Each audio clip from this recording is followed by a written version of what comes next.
आपको अपनी पत्नी के कपड़े धोने में शर्म नहीं आती? हंसी की आवाज सुनकर अंजलि बेगम किचन में गई तो देखा उसका बेटा सब्जी काट रहा है और बहू खाना बना रही है। गुस्से से अपने बेटे को कहती है, क्यों रे, दुकान ना जाकर यहाँ अपनी बीबी के साथ बावर्ची बना फिर रहा है? मैंने तेरी शादी गुलामी करने के लिए करवाई है क्या? गुलामी कर ले, घर में पैसे की तो जरूरत है नहीं। माँ को अचानक किचन में आते देख रोहन थोड़ा चौंक गया। बोला, अरे माँ, मैं अभी जा ही रहा। तो अभी क्या बारात बुलाऊं? शादी से पहले तो कभी किचन में पैर तक नहीं रखा, शादी के बाद जोरू का गुलाम बन गया। रोहन बिना देर किए किचन से बाहर निकल गया। रात को घर लौटते वक्त अपनी पत्नी के लिए चनाचूर का एक पैकेट लाया। ये देखकर उसकी माँ बोली, अब तेरी शादी हो गई है, अब तो पत्नी के लिए नई नई चीज लाई जाएगी। अब तो माँ के लिए सोचने का वक्त कहाँ। रोहन ने शांति से माँ से कहा, दरअसल माँ, रानी ने कहा कि उसे चनाचूर खाना है, इसलिए मैं दुकान से एक ले आया। कुछ खाने का हो तो बोलो, मैं ले आऊंगा। मुझे भी चनाचूर खाना है। रोहन बिना कुछ कहे चनाचूर का पैकेट माँ के हाथ में थमा के चुपचाप रूम में चला गया। वो नहीं चाहता था कि उसकी माँ को कोई परेशानी हो। जब रोहन गीले कपड़े को सुखा रहा था तो उसकी माँ ने कहा, यही दिन देखने के लिए मैंने तुम्हारी शादी कराई थी। तुझे शर्म नहीं आती? औरत के कपड़े सुखा रहा है। रोहन ने सिर नीचे किया और कहा, माँ, नहाने के बाद मैंने देखा कि रानी के गीले कपड़े बाथरूम में रखे हुए थे। मैंने बस उसे सूखने दिया है, इसमें कोई शर्म की बात नहीं है। इतना कहकर रोहन जब जा रहा था, उसकी माँ पीछे से चिल्लाने लगी, बेशरम, तुझे शर्म नहीं आती? शादी के बाद धोबी बन गया है तू। आज बहुत दिनों बाद अंजलि और उसके पति अपनी बेटी के घर घूमने गए। दोपहर के करीब नेहा आई और अपनी माँ से बोली, तुम्हारा दामाद तुम्हारे लिए टमाटर से सॉल मछली का पतला सूप बना रहा है।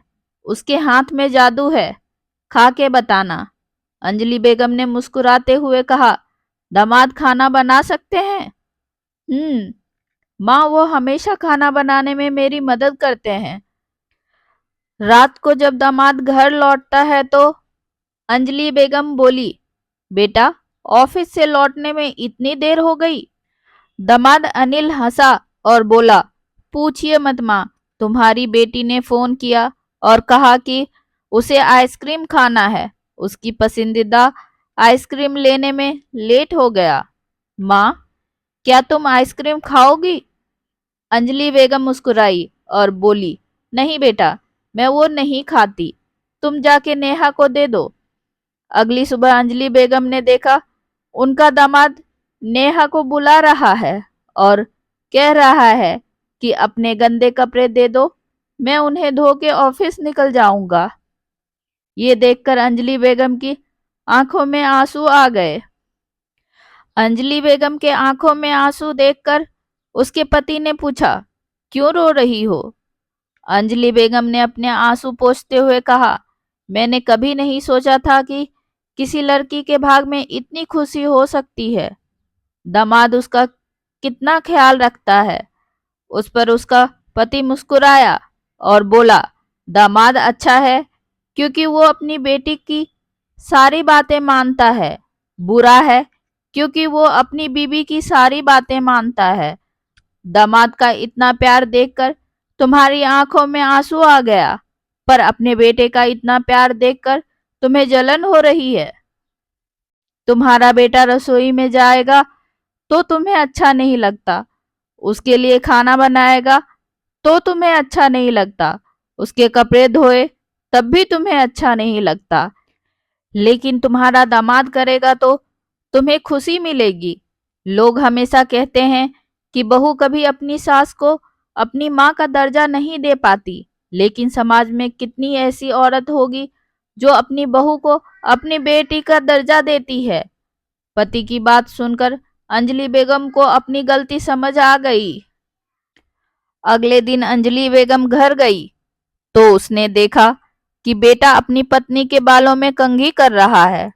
घर में मां को देखकर घबरा कर जब बेटा कंघी छोड़कर चला गया तो अंजलि बेगम ने बेटे की तरफ देखा और बोली, मुझे देखते ही कंघी को ऐसे छोड़ क्यों दिया? तुम अपनी पत्नी के बालों में कंघी ही तो कर रहे हो, चोरी थोड़ी ना कर रहे हो, तो डर किस बात का? और सुन, अगली बार से बहुत बड़ा वाला चनाचूर का पैकेट लाना, छोटा नहीं। ये बातें कहकर अंजलि बेगम अपने रूम में चली गई। माँ की ये बातें सुन बेटा और बहू वाकई हैरान हैं।